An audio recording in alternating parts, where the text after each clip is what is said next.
지난 30년간 한국 대통령이 미국을 방문할 때 현지에서 누군가 나와서 경호를 하겠죠. 그 경호를 맡아온 한국의 경찰, 미국 수도 워싱턴 메트로폴리탄 경찰국에서 32년째 근무해서 아시아계 최장기 근속 기록을 가지고 계십니다. 마침 한국에 오셔가지고 저희가 모셨습니다. 조셉 오 팀장님. 네. 네, 스튜디오 직접 나오셨습니다. 안녕하십니까. 안녕하십니까. 네. 미국에 가신 게 언제입니까? 1976년도에 이민 갔습니다. 1975년. 그때가 몇 살이셨어요? 제가 만 10세 때였습니다. 그리고 경찰에 들어가신 게 언제입니까? 경찰에 들어간 거는 1985년이었습니다. 그때부터 지금 계속? 네. 진짜 오래 계신 분이죠, 경찰. 저희가 모신 이유 중에 몇 가지 재밌는 포인트가 있어서 저희 모셨어요. 예. 물론 아시아에서 최장 근속 기록을 가지고 계시긴 하지만 그건 이제 미국의 사정이고, 그렇죠? 미국의 그렇죠. 사정. 근데 우리하고 연결 포인트가 있냐면 30여 년간 현직 포함. 네. 그 전직들도 미국을 비공식 방문하기도 하잖아요. 네. 그때도 경험을 하셨던 거죠. 네. 최근 30년간 대한민국 모든 대통령을 다 경험했다고 보시면 되는 거죠. 네. 네. 맞습니다. 현직일 때와 전직일 때 모두 포함하여. 네. 그러면 첫 대통령이 누구였습니까? 첫 대통령이 그때 노태우 대통령이었습니다. 노태우. 네. 그리고 노태우부터 쭉 해서 문재인 대통령까지. 네. 맞습니다. 그럼 이 질문을 드리지 않을 수 없는데 지금까지 그러니까 전현직 합쳐서 25차례 이상 대통령을 경험하신 거잖아요. 네. 맞습니다. 네, 25차례. 가장 까다로운 대통령이 누굽니까? 경호의 차원에서. 경호의 차원에서는 거의 다 까다롭습니다. 대통령이니까 뭐 가장 네. 까다롭겠지만 네.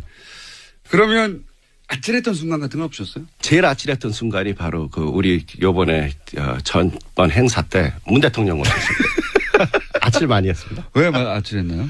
모든 대통령들은 이렇게 우리 주민, 교포 주민들 환영객이라도 앞으로 이렇게 잘 나서지를 않으십니다. 아, 환영객이라 하더라. 반대시뿐만 아니라 환영객들한테도 나서질 않는다. 그렇죠. 어허. 그렇게 이렇게 뭐 거리를 두고 공식장에서 나오실 때는 그냥 차로 바로 타시죠. 바로. 네. 주민들한테 이렇게 멀리서 이렇게 손은 흔들 수 있어도 아주 멀리서. 그 앞으로 접근을 하지 않으십니다.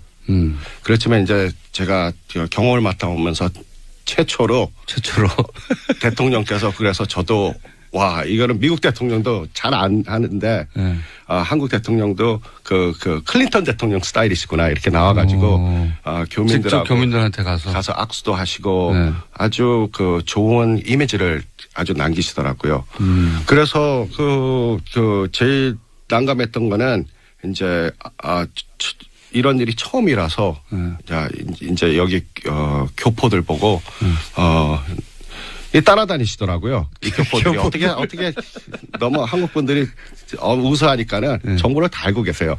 그래서 저희들이 현장에 뭐 1시간 전에 도착했는데 이분들은 뭐 4시간 5시간이거나 어떤 분은 노스 캐롤라이나 뭐 그 먼 데서 10시간 12시간 운전하고 전 가족이 대통령 뵙겠다고 워싱턴까지 와서. 그런 거 처음 있는 일입니까? 예. 쨍볕에서 뭐 대통령 앞으로 대여섯 시간이 있어야지 오는데 거기서 기다렸다고 합니다. 그러면서 꼭 만나야 된다고. 그래서 그렇게 만나시고 싶으십니까? 그랬더니 소원이라 그러시더라고요. 그래서 그러면은 제 경험을 봤을 때는 잘 만나시는 분이니까 그러면은 만나시고 싶으시고 앞에 계실 거면은 저희들이 소지품 같은 거 확인해도 좋으니까. 소지품, 그렇죠. 그때 보통 웬만한 반응이 안 됩니다라든지. 그렇죠. 미국 인권 사회에서. 침해고 뭐 그렇죠. 그러니까는 막 들고 일어나죠. 미국에서는 특히 자기 인권에 대해서 민감하잖아요. 예. 근데 오히려 그 가방을 저한테 맡기면서 그러니까 그 뒤에 계시는 분들까지 전부 다 제 거 먼저 보시라고. 가방. 저도 보니까는 이거 참 재밌더라고요. 그래갖고 이분들이 아주 평화로서 꼭 대통령을 만나고 싶은 분들이구나. 그래서 하여튼 제가 나오실 때 우리 대통령께서 뭐 어떻게 하실지도 모르지만은 옆에 가만히 계시라고. 그리고 오시면은 인사하시고 그럼 혹시 좋은 일이 있을지도 모른다. 좋은 일이 있을지도 모른다. 그 기뜸을 해주죠. 근데 이제 아주 그러면 이제 대통령께서 내려오시면서 나와서 반기시고 또 사진도 같이 찍고. 그래서 제가 봤을 때 이게 우리 대한민국도 이제 민주주의 국가가 다 됐구나. 이게 그냥 선진국이 아니라 대선진국하고 비슷하구나. 왜 그런 걸 보니까는 아주 대한민국 자체가 진보로 가는구나. 전에는 다 보수적이었는데 그래서 그걸 보고 제가 흐뭇했습니다. 굉장히. 예. 문재인 대통령은 그냥 손을 흔드는 게 아니라 그 군중석으로 들어가요. 예, 맞습니다. 군중석으로 들어가서 같이 막 셀카 찍고. 네네. 거기서도 그랬을 텐데. 예. 거기서 뭐 다 그러셨는데요. 네. 그게 이제 당황스러웠다. 네, 그게. 기본적으로 30년간 해왔던 경호의 방식하고 전혀 달랐기 때문에. 그렇죠. 거기 계시는 경호원들도 그렇고 미국 경호원들도 그렇고 나중에는 그게 당연한 걸 알고 다들 오히려 웃으시면서 다들 경호자들도 같이 한국 대통령이 참 국민들한테 인기가 많으시구나. 요건 어떻습니까? 이제 많은 분들이 궁금해하는 윤창중. 네. 이게 지금 이게 기소가 안 됐어요. 그죠?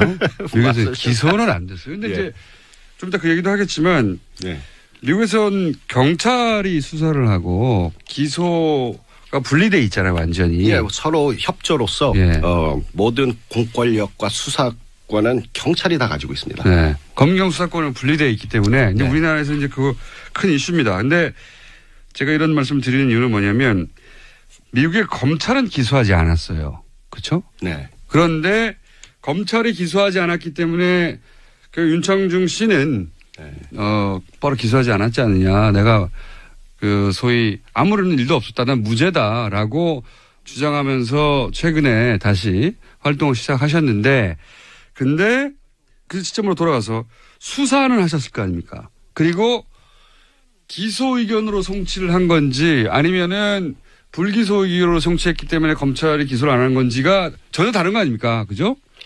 맞습니다. 자, 그러면 첫 번째 질문은 그때 기소 의견으로 검찰에 우리식으로 표현하면 송치를 하셨나요?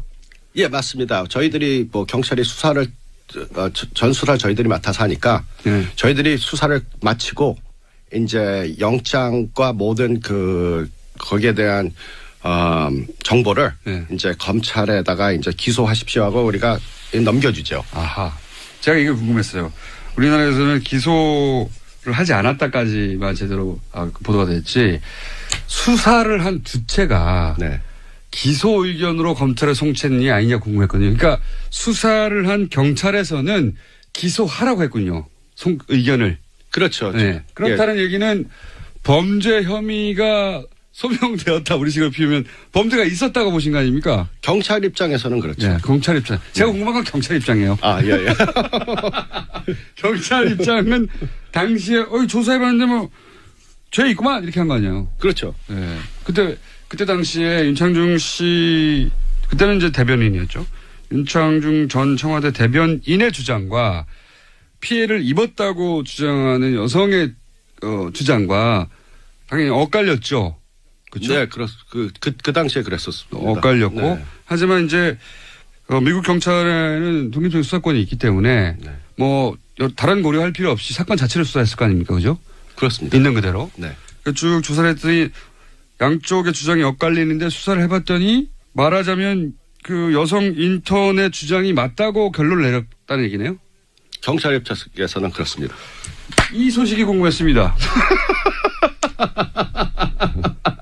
미국 경찰은 그 여성 인턴의 주장이 맞다고 결론을 냈었다. 예, 피해가 있었다. 네. 예. 윤창중 씨는 아직도 지금 아니라고 주장하고 있거든요. 예. 그렇겠죠. 그게 외교감 면제 특권이 있기 때문에 아니라 그러면 아닌 거죠. 사건이 발생하고 바로 수사했던 팀이잖아요. 네. 맞습니다. 네. 그러니까 팀장님 팀이었지 않습니까? 그렇죠. 예, 바로. 이런 인연이 어디 있습니까, 이게. 특종이에요, 특종. 특종. 그러니까 이제 뭐 여러 가지 단어도 그랩이라는 단어도 등장하고 뭐 속옷 이야기도 나오고 뭐 알몸 이야기도 나오고 등등 여러 가지 얘기가 나왔는데 물론 다 부인했어요. 예, 윤창중 씨는. 하지만 피해자 쪽의 주장이 다 맞는 걸로 수사가 된 거죠. 그렇죠. 저희 입장에서는. 윤창중 씨? 미국에서 수사한 팀장님 오셔가지고 범죄 혐의가 소명됐다고 지금 당시로서는. 그러면 기소 범죄가 일어났다고 해서 기소를 하라고 검찰에 넘겼고 검찰은 그때부터는 이제 그것이 외교부라든가 그렇죠? 뭐 이런 차원에서 기소를 할 건지 말 건지 고민했겠죠? 그렇습니다. 그래서 외교법을 먼저 주시를 해서 기소하기 전에 미국에서 사실 제일 높은 법이 헌법이죠. 네. 그 다음에는 두 번째로 높은 법이 협상법이거든요. 국가협상법. 국제적으로. 예. 그래서 그 협상법이 두 번째로 높은데 그 다음에 연방법 그렇게 나오거든요. 그래서 국제협상법이 더 높기 때문에 거기서 이제 외교관 면제 특권이 있기 때문에 그런 법이 적용되니 검찰에서도 그 미국 법무부죠. 거기서도 이제 본인들이 거기서는 판단을 할 게 아니라 이거를 외교부로 넘겨서 외교부에서 그걸 알아서 하는 거죠. 외교적으로 무마가 됐군요. 말하자면. 저도 모르겠습니다. 그렇죠. 왜냐하면 그건 저희 영역이 아니니까. 관할 아니까 네. 우리들이 미국이 좋은 게 뭐냐면은 저희가 그렇게 올라가는 것도 관심은 없습니다. 우리 책임을 다 했으니까. 우리 책임 다 하고. 우리는 죄 있다 하고. 네, 그러면 또 기소는 법무부에서 검찰에서 기소권을 갖고 있다. 또 거기서는 제가 있건 없건 거기서 또 알아서 하는 거고 그다음에 또 외교 문제는 외교부에서 하는 거니까 그 세 가지를 다 거쳐야지 사실 공정성이 있을 거 아닙니까? 한쪽에서 우리가 죄가 있다 없다 그래갖고 한쪽에서 우리가 구워 삶으면 안 되죠. 그거 완전히 부정부패가 돼버리니까. 실제 죄는 있는데 이것이 외교적으로 무마된 것으로 추정이 되네요. 예, 조사한 경찰의 입장에서는 조사한 경찰이 가장 잘 알죠. 반론권을 보장하기 때문에 윤창주 씨 연락을 받으면 그때 저희가 또 팀장님 전화 연결할 수 있거든요. 네. 아, 네. 기록상은 어떻게 돼 있냐고. 굉장히 만나기 힘든 분 한국에 오셔서 저희가 만났습니다. 혹시 이제 워싱턴에서 큰 사건이 있을 때 저희가 워싱턴 경찰의 입장이 궁금할 때 혹은 윤창준 씨의 반론이 있을 때 저희가 전화 연결 드리도록 하겠습니다. 그때 좀 받아주시고요. 네네 감사합니다. 초청해 주셔서 감사하고요. 네. 한국인으로서 하는 게 저는 굉장히 영광이고 만족스럽다고 생각합니다. 한국인으로 지금 최장기 기록을 세운 것도 축하드립니다. 오늘 말씀 감사합니다. 지금까지 조셉 오 팀장님이었습니다. 감사합니다. 감사합니다. 예, 정말 특종이 맞죠. 저도 기자 일을 했었기 때문에 얼마나 짜릿했었을지 갑자기 공장장이 좀 질투가 나는데요. 정말 많은 언론이 인용을 했고 뉴스도 쏟아졌죠. 뉴스공장 작가들은 이 조세보 팀장님 전화번호를 알려달라라는 문의가 정말 귀찮게 쏟아졌다고 하는데요. 윤창중 씨는 억울할 수도 있을 것 같아요. 이런 얘기가 크게 다시 다뤄지면서 방법이 있습니다. 미국에 들어가서 해결을 하십시오. 한번 들어가 보세요. 다시. 그러면 될 것 같습니다. 청취자분들 반응도 뜨거웠는데요. 8589년 조세보 팀장 자긍심 느끼게 합니다. 뉴스공장 섭외력 짱이네요. 이게 공장장이 아니라 섭외력이 짱인 겁니다. 1951번님 공장장 조세보 팀장 너무 멋지네요. 함께 고기 드세요라는 문자 주셨습니다. 드셨는지 저는 확인을 못하겠습니다. 저는 못 얻어먹었습니다. 네, 추석 연휴 앞두고 벌초가는 분들 많으시죠? 화창한 날씨 덕에 나들이 떠나시는 분들도 상당히 많으실 것 같은데요. 토요일 아침 교통 상황 알아보겠습니다. 예, 주말 특근에서마저도 붙박이로 자리 잡은 코너 정의당 노회찬 원내대표의 노르가즘. 이번 주도 역시 어록이 쏟아졌습니다. 9월 20일 수요일 3부에 방송된 노르가즘 다시 들어보시죠. 일주일을 기다린다고 하는 시간 노르가즘. 노회찬 정의당 원내대표 나오셨습니다. 안녕하십니까? 예, 안녕하십니까? 자, 많습니다. 또 오늘 일주일 사이에 또 많은 사건이 쌓였어요. 우선 법사에 계시니까 또 연결해서 공수처, 자유한국당 엄청나게 반대하고 있습니다. 예, 자기들을 사찰할 거라고. 정확한 얘기죠, 뭐. 정확하니. 아니. 그 동네에 파출소가 새로 생긴다 그러니까 그 동네에 이제 폭력배들 우범자들이 싫어하는 거하고 똑같은 거죠, 뭐. 아니 뭐 모기들이 반대한다고 F킬러 안 삽니까?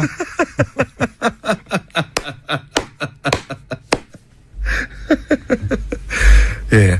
말로 디스하는 것은 제가 보기에는 단연의 경지에 오르셨기 때문에 모기들이 반대한다고 F킬러를 안 삽니까? 공수처가 먼저 간단하게 설명해 주시고 왜 필요한지도 잠깐. 네, 고위공직자 범죄 수사처인데요.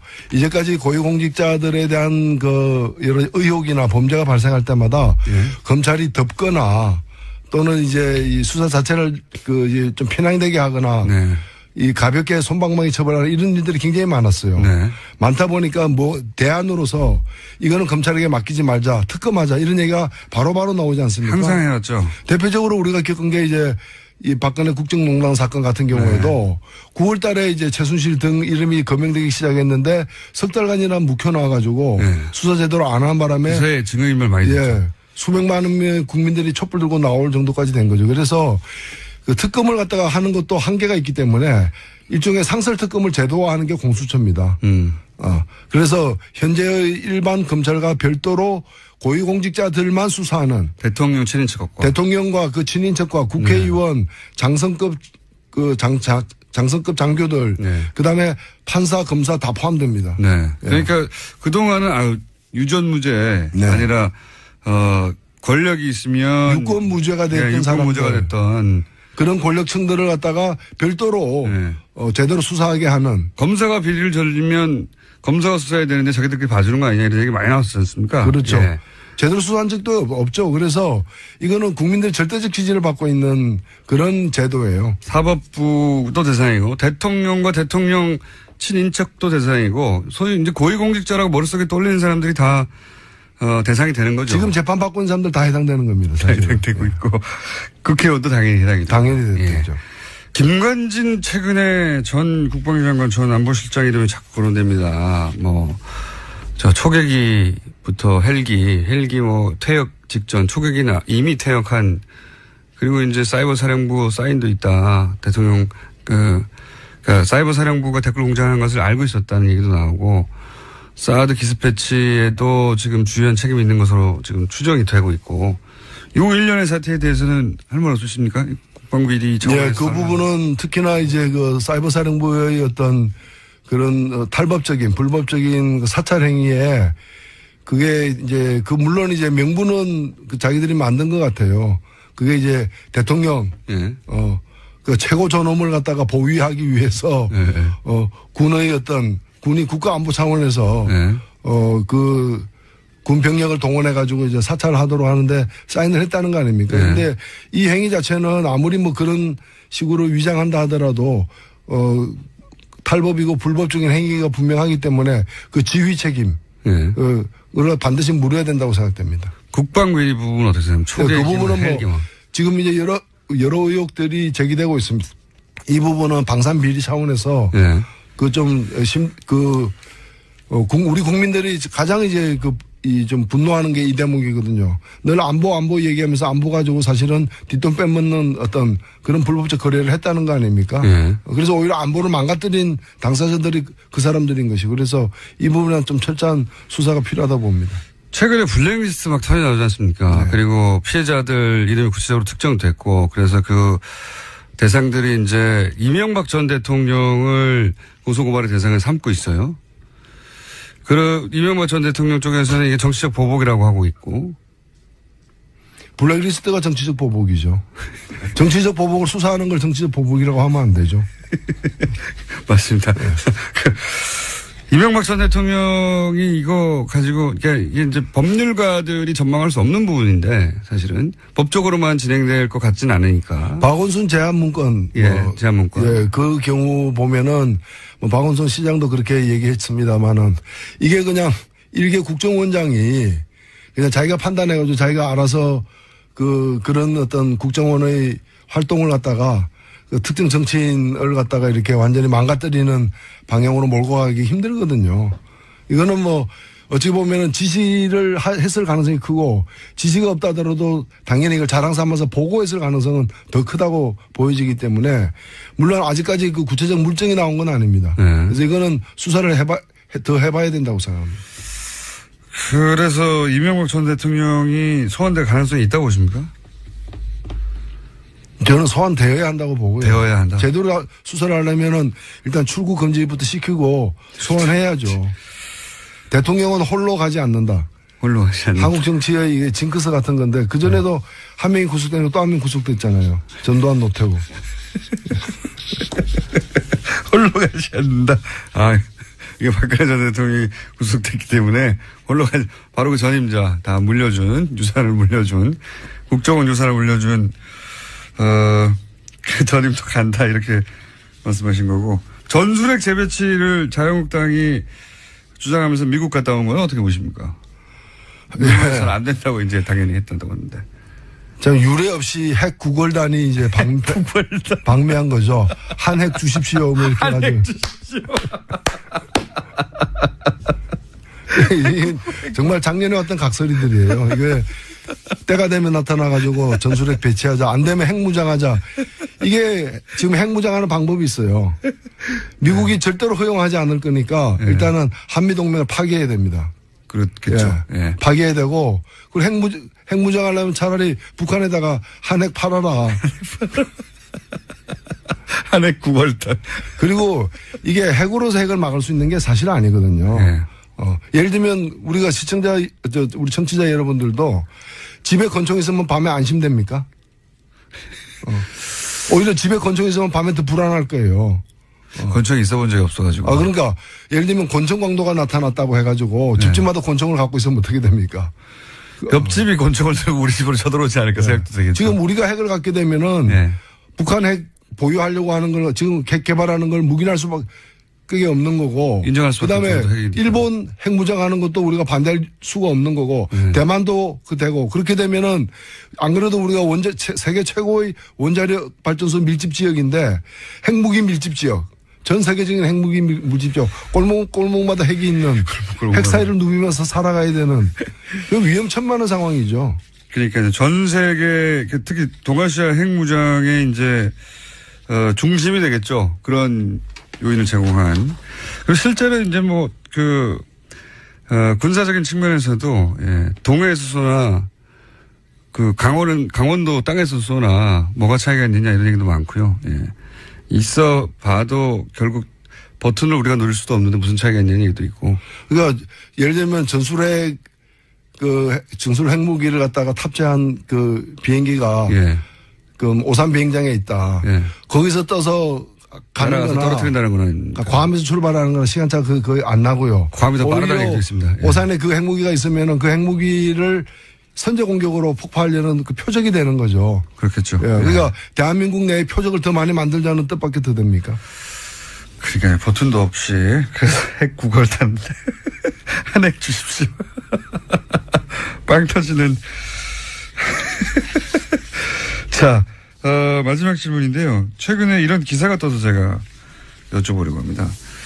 최근에 이제 안철수 전 대표가, 정치일선에 복귀하면서부터 이제 여러 가지, 반란을 일으키고 있는데 긍정적이든 부정적이든 어제 이런 기사가 하나 떠가지고 제가 여쭤보려고. 정계 입문 5주년을 맞아서 안철수 대표가 얻은 것과 잃은 것, 뭐 이런 식의 기사였어요. 네, 제가 자세히 읽어보지는 않았지만 5주년이 됐구나 하면서 그 기사를 봤는데, 개인적으로 어떻게 평가하십니까? 얻은 것, 잃은 것, 혹은 뭐 이런 것, 못 이룬 것, 뭐 등등 종합적인 평가를 해보시자면? 뭐 정치인이 계속해서 실패에도 불구하고 다시 도전하고 하는 거는 저는 충분히 있을 수 있고, 당연한 거라고 생각됩니다. 다만, 안철수 대표 같은 경우에는 처음 출발할 때 상당히 많은 국민들이 좀 기대를 했었거든요. 그렇죠. 그 기대는 개인에 대한 기대라기보다는 그 개인을 통해서 새 정치가 실현되기를 기대했던 것이고. 기존 정치에 대한 어떤 염증 같은 것도 있었고. 근데 현상이라 불렀죠, 그래서. 그렇죠. 근데 지금 보면은 그 새 정치는 거의 없어졌다고 보여집니다.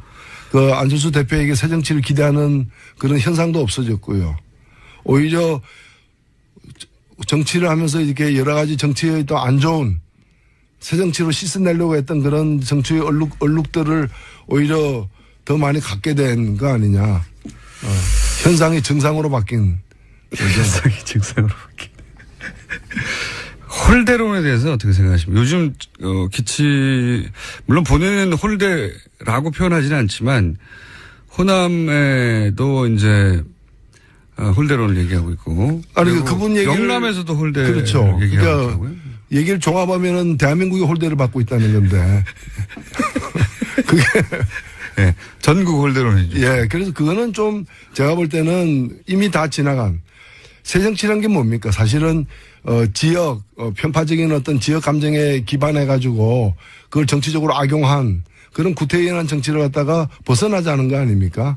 근데 지금 보면은 벗어나자고 했다는 그 정치 방식 그걸 그대로 앞장서서 솔선수범해서 실현하고 있는 거죠. 네. 자, 오늘은 여기까지 해야 될 것 같습니다. 지금까지 여러분들이 항상 기다리시는 노르가즘 다음 주에는 공개 방송으로 화요일 날 원래 수요일이거든요. 예. 근데 화요일 날 노회찬 원내대표님이 공개 방송에 나오시니까 새벽에 많이들 와주세요. 그날 뵙겠습니다. 한번 해주세요. 예. 그날 뵙겠습니다. 노회찬 원내대표였습니다. 감사합니다.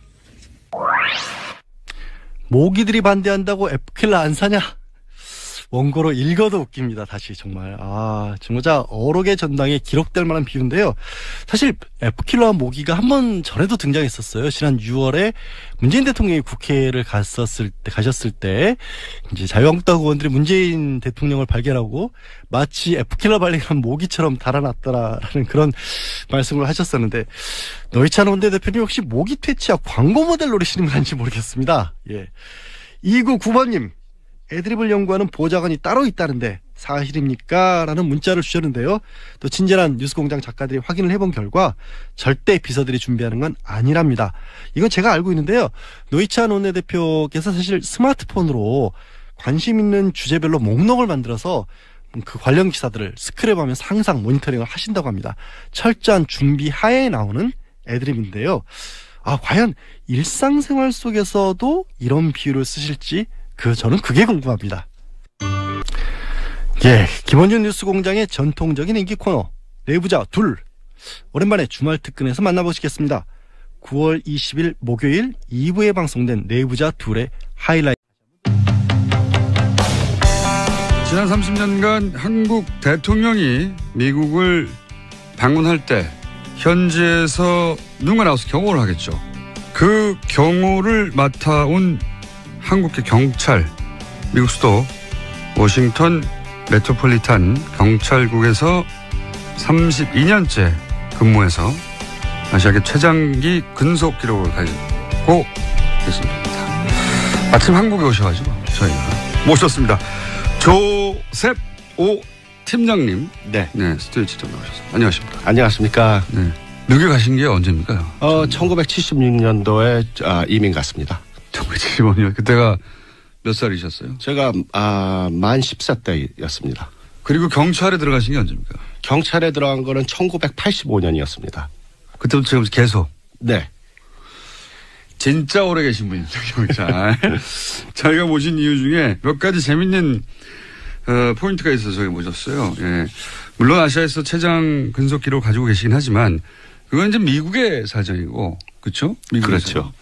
근데 우리하고 연결 포인트가 있냐면 30여 년간 현직 포함. 네. 그 전직들도 미국을 비공식 방문하기도 하잖아요. 네. 그때도 경호를 하셨던 거죠. 네. 최근 30년간 대한민국 모든 대통령을 다 경호했다고 보시면 되는 거죠. 네. 네.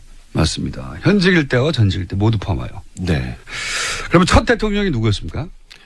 첫 대통령이 그때 노태우 대통령이셨습니다. 노태우. 네. 그리고 노태우부터 쭉 해서 문재인 대통령까지. 네. 맞습니다. 그럼 이 질문을 드리지 않을 수 없는데 지금까지 그러니까 전현직 합쳐서 25차례 이상 대통령을 경호하신 거잖아요. 네. 맞습니다. 네, 25차례. 가장 까다로운 대통령이 누굽니까? 경호의 차원에서. 경호의 차원에서는 거의 다 까다롭습니다. 대통령이니까 뭐 가장 예. 까다롭겠지만 예. 그러면 아찔했던 순간 같은 건 없으셨어요? 제일 아찔했던 순간이 바로 우리 요번에 전번 행사 때 문 대통령 오셨을 때 아찔 많이 했습니다. 왜 아찔했나요? 모든 대통령들은 이렇게 우리 교포 주민들 환영객이라도 앞으로 이렇게 잘 나서지를 않으십니다. 환영객이라 하더라. 반대시뿐만이 아니라 환영객들한테도 나서질 않는다. 그렇죠. 어허. 그렇게 이렇게 거리를 두고 공식장에서 나오실 때는 그냥 차로 바로 타시죠. 바로. 네. 주민들한테 이렇게 멀리서 이렇게 손은 흔들 수 있어도 그 앞으로 접근을 하지 않으십니다. 그렇지만 이제 제가 경험을 맡아오면서 최초로 대통령께서 그래서 저도 와 이거는 미국 대통령도 잘 안 하는데 네. 그래서 마침 이게 대의를 위하여 마침 이게 안철수 대표가 오늘 김명수 대법원장을 통과시켜 주겠다는 그런 시그널로 혼자 그냥 전문 용어로 청신호로 제가 받아들였어요. 혼자서 그냥 아무 상관 없을 때 그렇죠. 하필 날짜가 이렇게 딱 맞아 떨어져서 그래서 제가 약속을 했습니다. 그래서 이제 앞으로 내가 김명수 대법원장 이야기 그대로 했어요. 내가 싸움 걸지 않지만은 그러는 싸움이기 때문에 내 끝까지 가려고 한 건데 하해하려고 그러면 내가 정중하게 통 크게 받아주겠다. 그러니까 자유한국당은 반대죠. 저희 당은 어제까지 공식적인 당론 결정은 오늘 의총에서 최종 확인됩니다만은 어제 의총에서는 사실상 거부하는 걸로 전체적인 분위기가 아니 왜 거부를 합니까? 반대를 위한 반대도 한도가 있는 거지 왜 반대를 해요?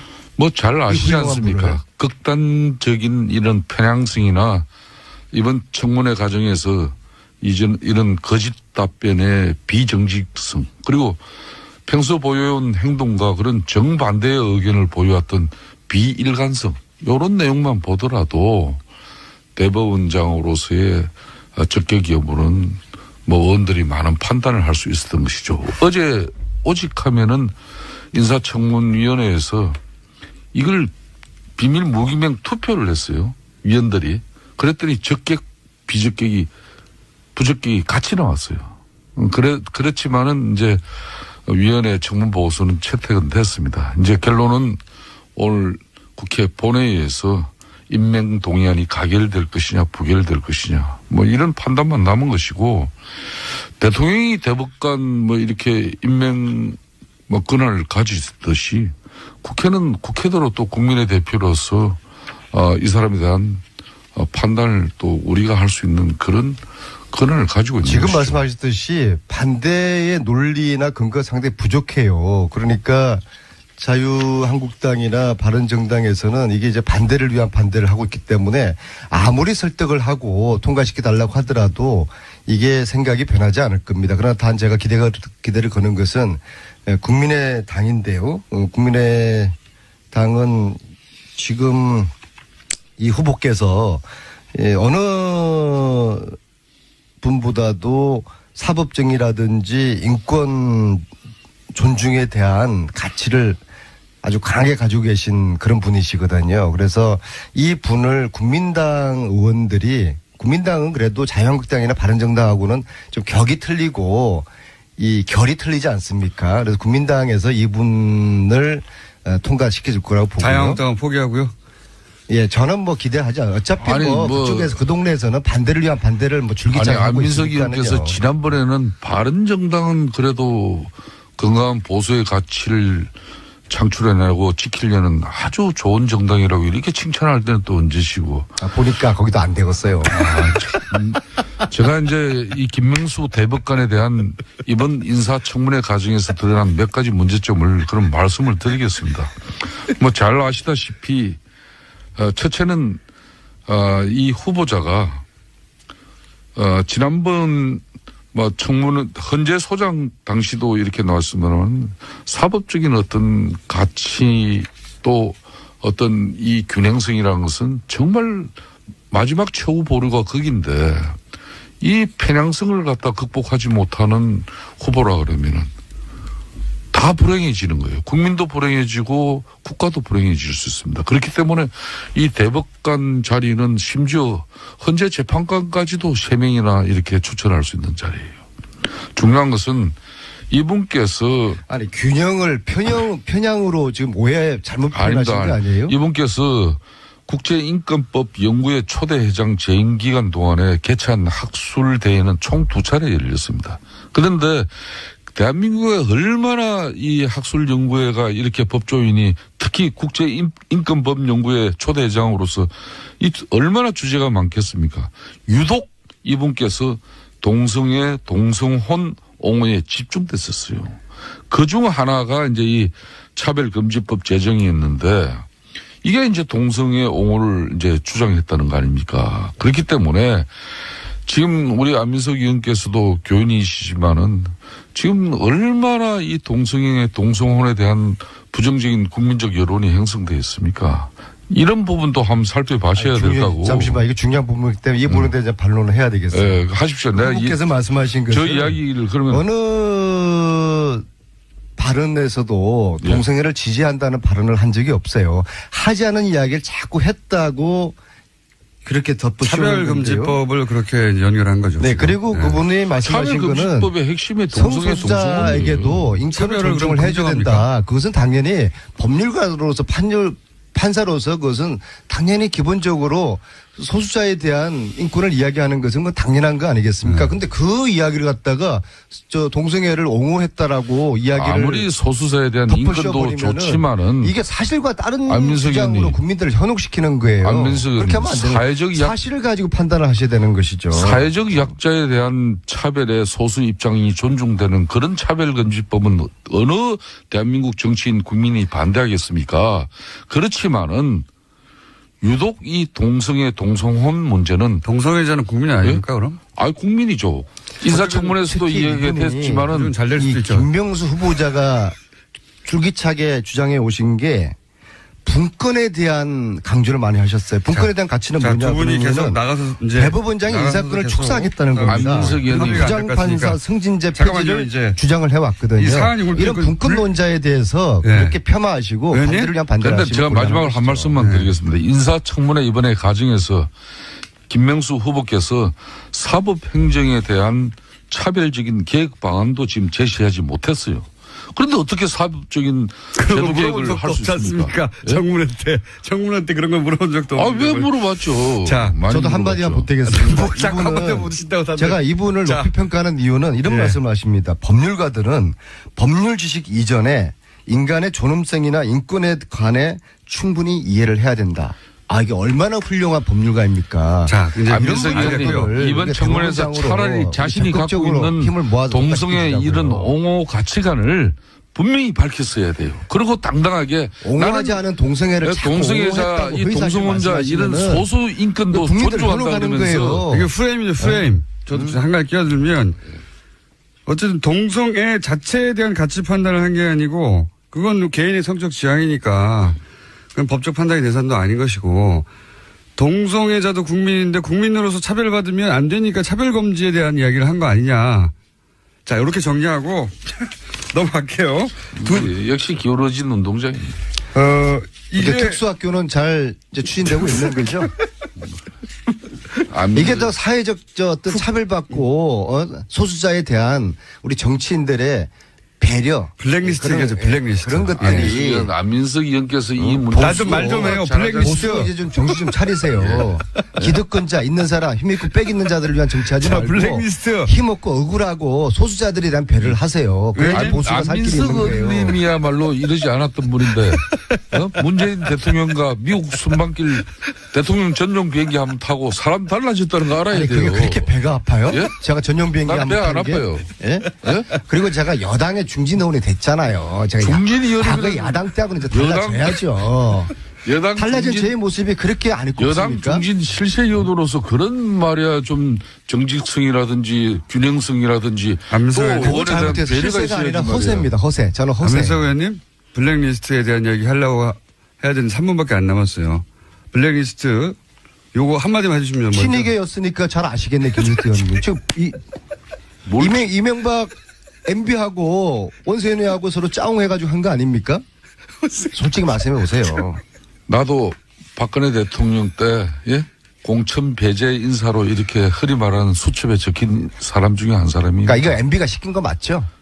그렇게 나는 이 특정 대통령을 과거 전직 대통령을 이렇게 대통령까지 보복하는 그런 정치로 비춰지는 이런 모습은 바람직하지 않아요. 아니 원세훈한테 보고는 받았겠죠. 잘못된 부분은 아무리 과거 정권에서 일어난 일이라도 바로 잡아야 되겠지만은 이게 우리 국민들한테 보복으로 비춰지는 그런 모습은 사실상 문재인 대통령이 지향하는 그런 평등 정치 아니에요. 아니 엉뚱한 말씀하지 마시고. 평화 정치 아니에요. 국정원장한테 대통령이 보고는 받았겠죠?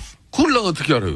에이 왜 몰라요. 나도 알았으면 MB 때나 박근혜 대통령 때나 아니, 나도 주류 인사 한번 했죠. 국정원장이 이 헌법 유린을 한 이 사실에 대해서 이 어마어마한 범죄를 하면서 대통령한테 보고를 하지 않고 대통령과 공감 없이 이 헌법 유린을 했다?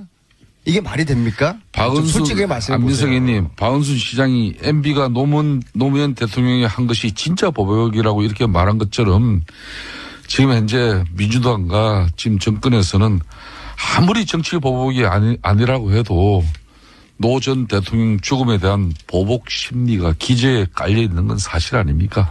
이렇게 가면 안 됩니다. 주진우 기자가 이야기하는 MB가 돈 빼돌린 수조 원 그런 주장에 대해서는 어떻게 생각하세요? 그 주진우 기자가 이야기한 나도 박근혜 정권에 탄압받은 사람이지만은 내가 그렇게 다 보복적인 마음 없어요. 국민의 혈세도 빼돌리고 댓글 조작하고 블랙리스트 만들어내고 이런 것들을 대통령이 몰랐을 리가 있겠습니까? MB를 수사를 이제 해야 되는 것이죠.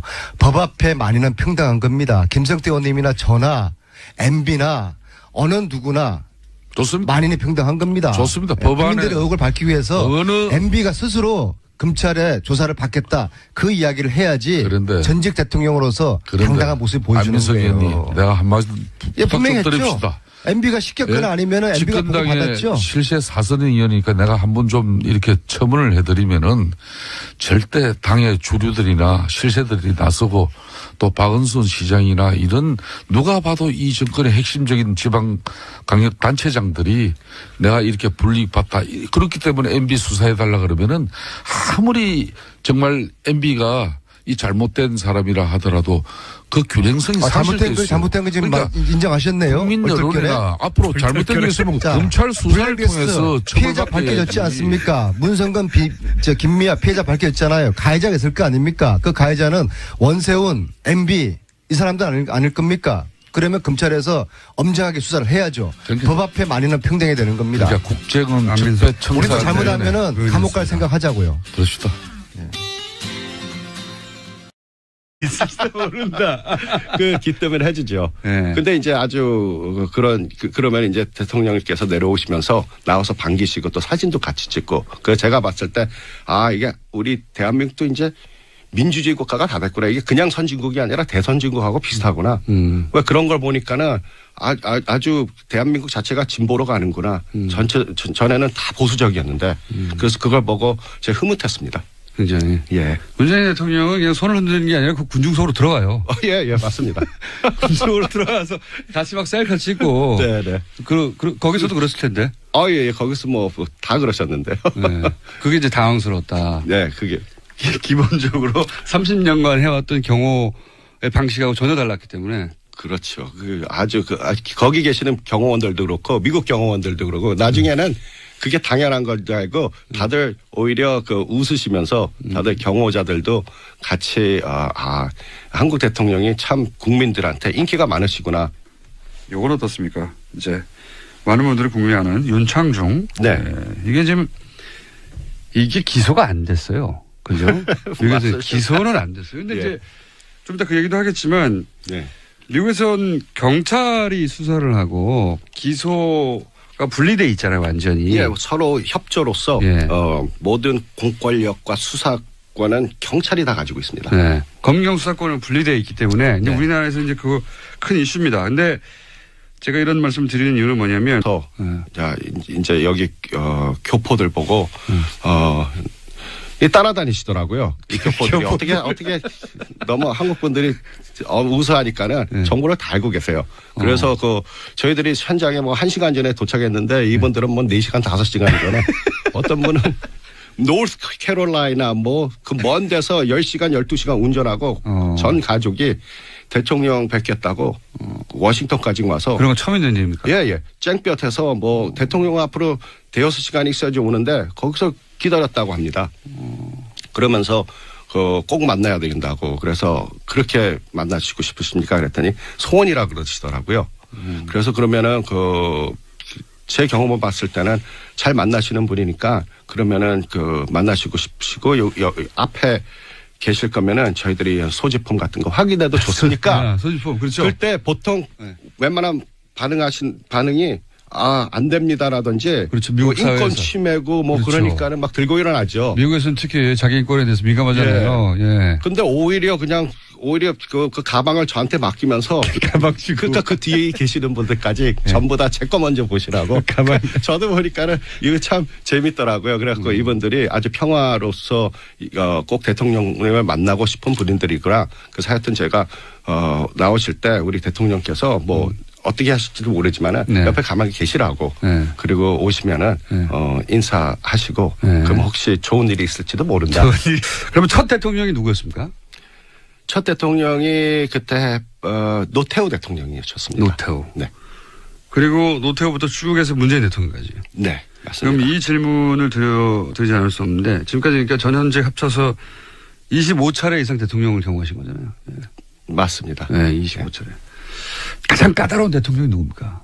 경호의 차원에서. 경호의 차원에서는 거의 다 까다롭습니다. 대통령이 뭐 가장 까다롭겠지만 그러면 아찔했던 순간 같은 건 없으셨어요? 제일 아찔했던 순간이 바로 우리 요번에 전번 행사 때 문 대통령 오셨을 때 아찔 많이 했습니다. 왜 아찔했나요?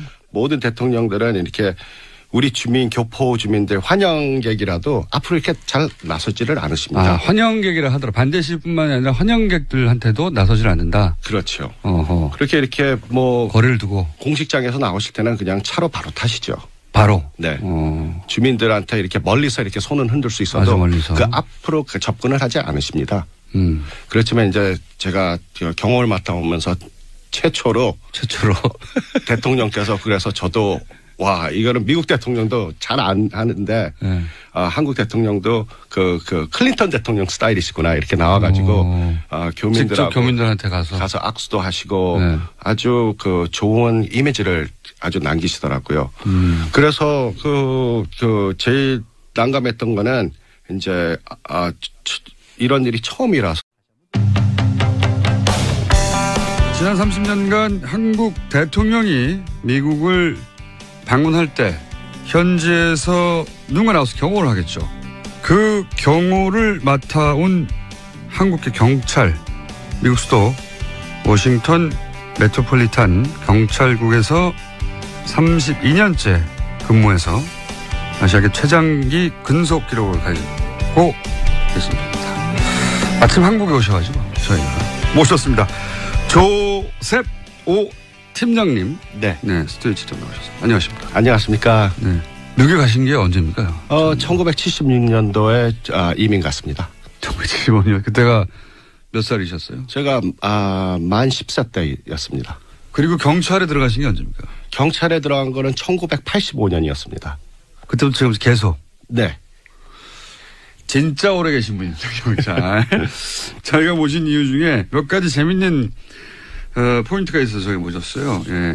물론 아시아에서 최장 근속 기록을 가지고 계시긴 하지만 그건 이제 미국의 사정이고, 그렇죠? 그렇죠. 근데 우리하고 연결 포인트가 있냐면 30여 년간 전현직 포함, 그 전직들도 미국을 비공식 방문하기도 하잖아요. 네. 그때도 경험을 하셨던 거죠. 네. 최근 30년간 대한민국 모든 대통령을 다 경험했다고 보시면 되는 거죠. 네. 맞습니다. 현직일 때와 전직일 때 모두 포함하여. 네.